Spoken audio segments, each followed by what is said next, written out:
A woman will literally rewrite the entire story of your relationship inside her head. She'll rehearse the breakup speech, mourn you, and mentally move on. All because you failed to do something she desperately wanted, but refused to ask for. And the worst part?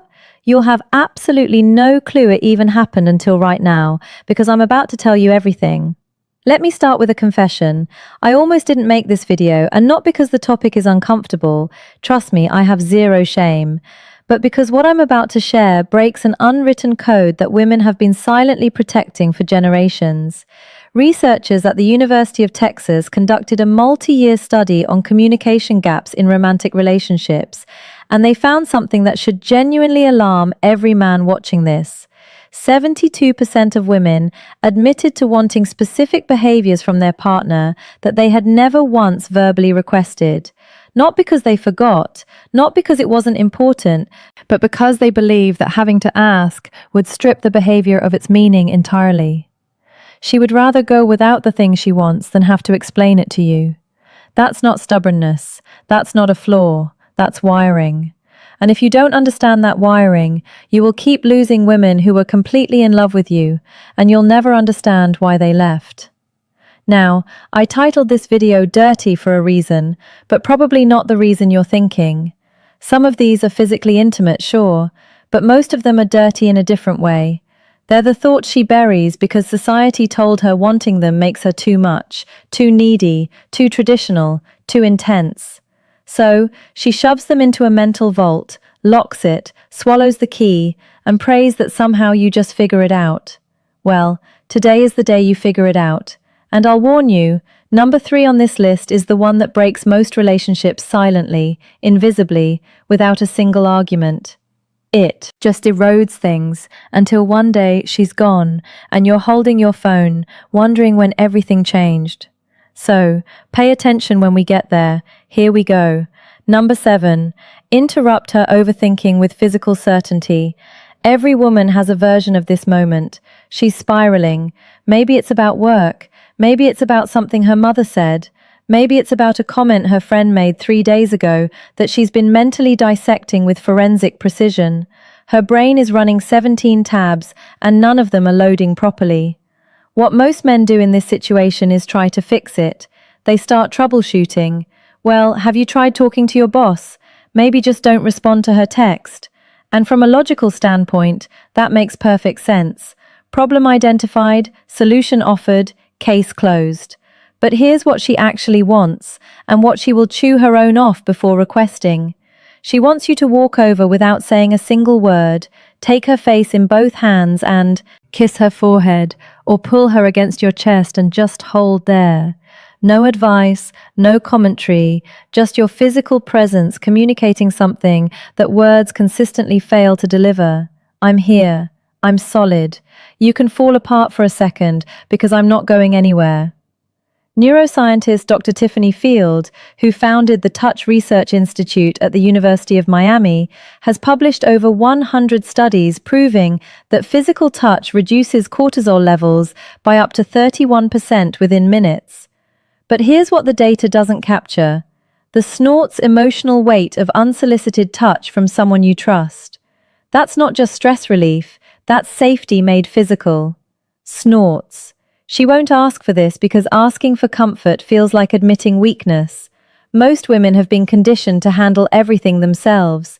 Requesting to be held feels like filing a formal complaint against her own independence. So she spirals alone and quietly resents that you didn't notice. You don't need to read her mind. You need to read her shoulders. If they're tense, if she's gone quiet, if she's scrolling her phone but clearly not absorbing anything, that's your signal.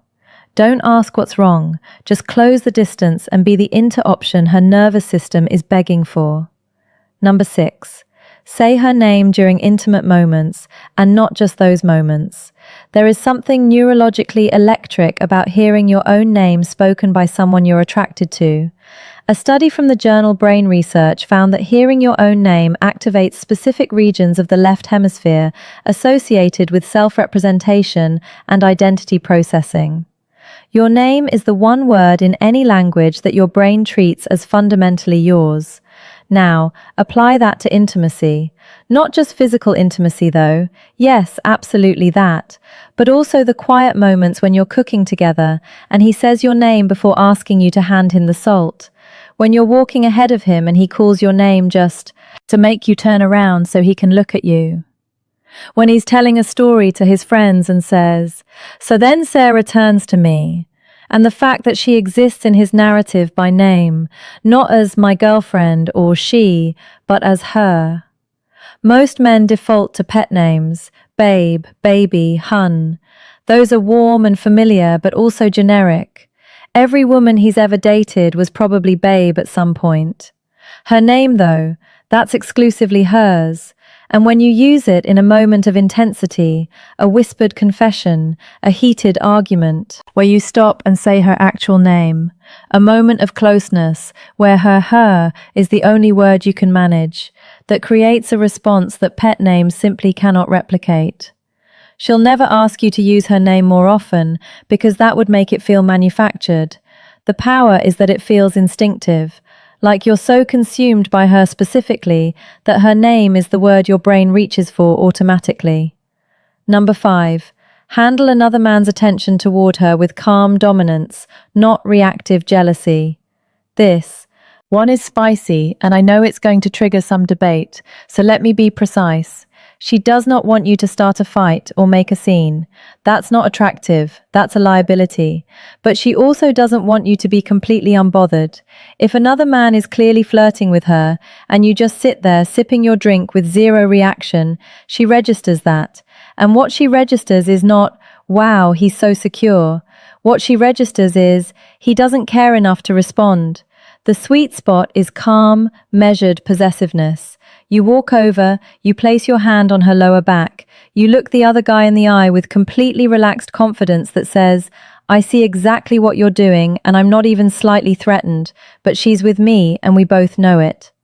Maybe you extend a handshake, maybe you introduce yourself, maybe you simply redirect the conversation with a casual smile that communicates absolute ownership of the situation. Evolutionary psychologist Dr. David Buss found that women consistently rated proportional mate guarding as attractive. The key word is proportional. Too much and she feels controlled. Too little and she feels undervalued. But that middle ground where you acknowledge the situation without being destabilized by it, that is profoundly attractive on both a conscious and subconscious level. The dirty part, she might even enjoy the moment a little, not because she wants to make you jealous, but because your response tells her everything about your confidence, your investment, and your willingness to claim her without caging her. That distinction, claiming versus caging, is where most guys get it catastrophically wrong.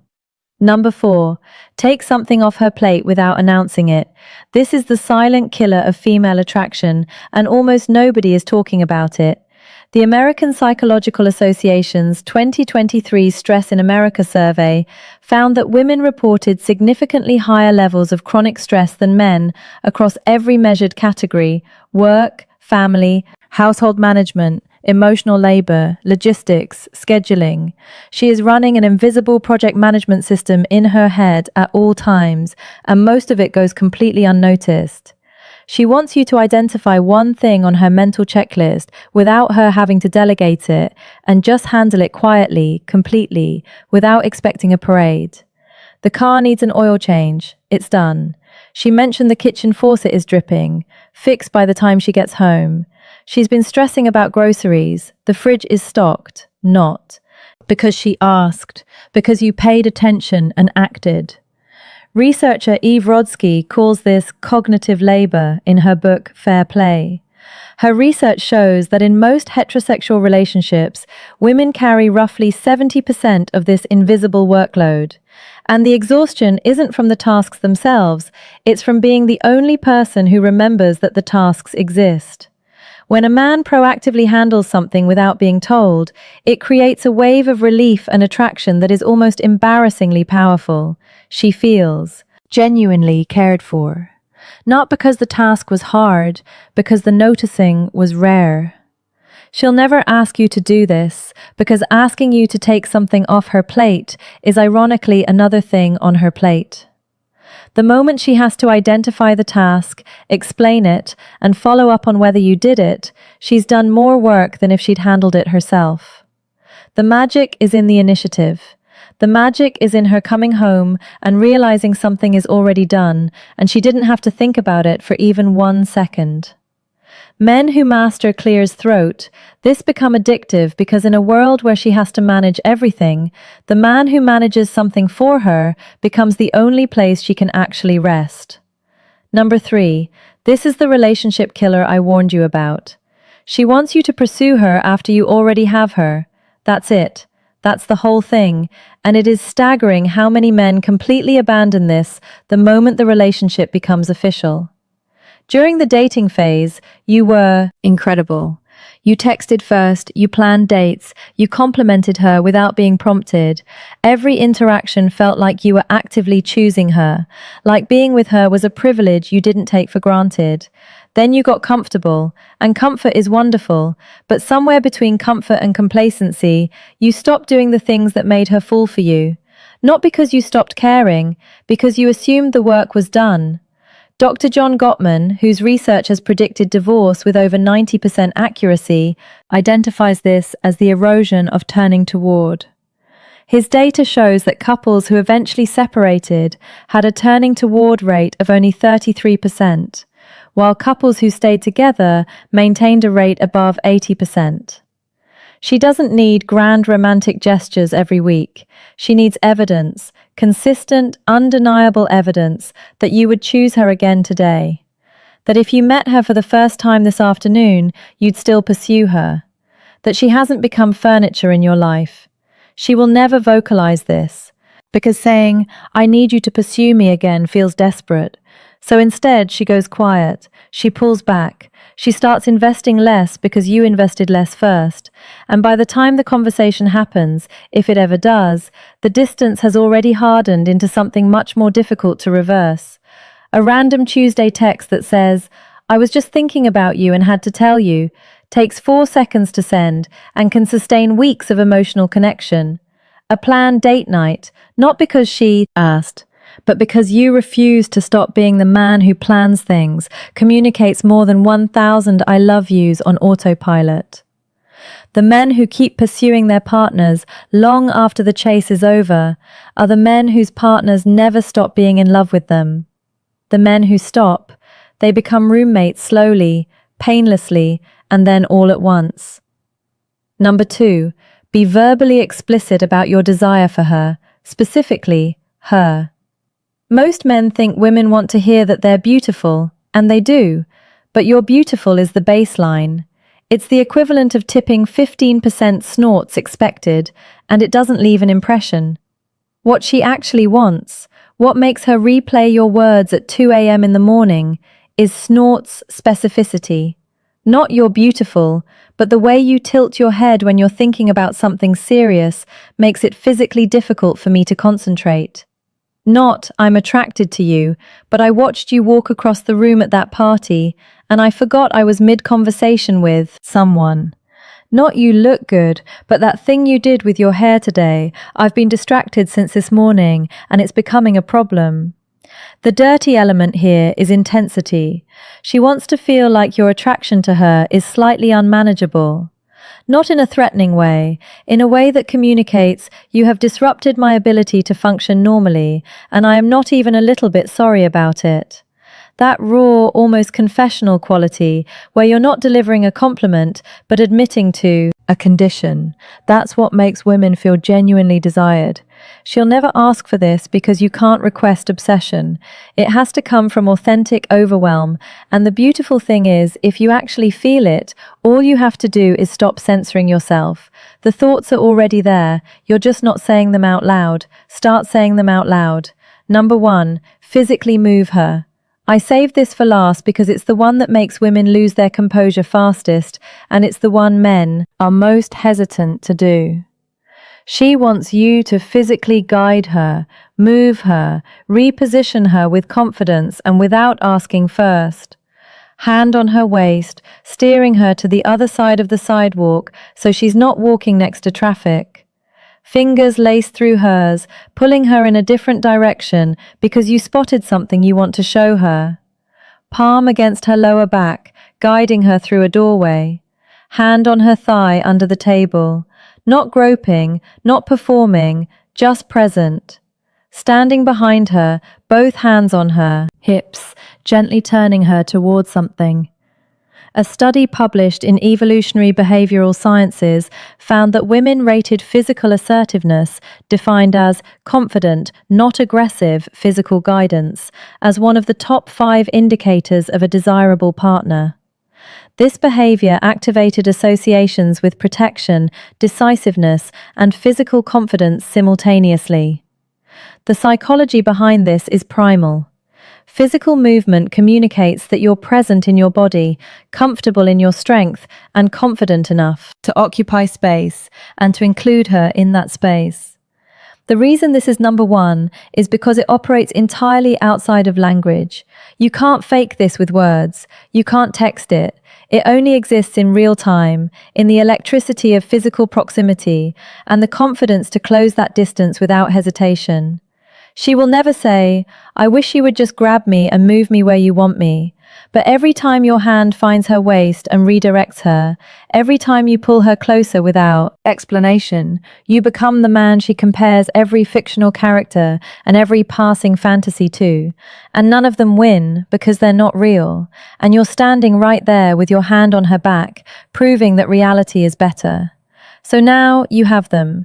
7 things women have been silently wishing for and stubbornly refusing to verbalize since the beginning of recorded romantic history.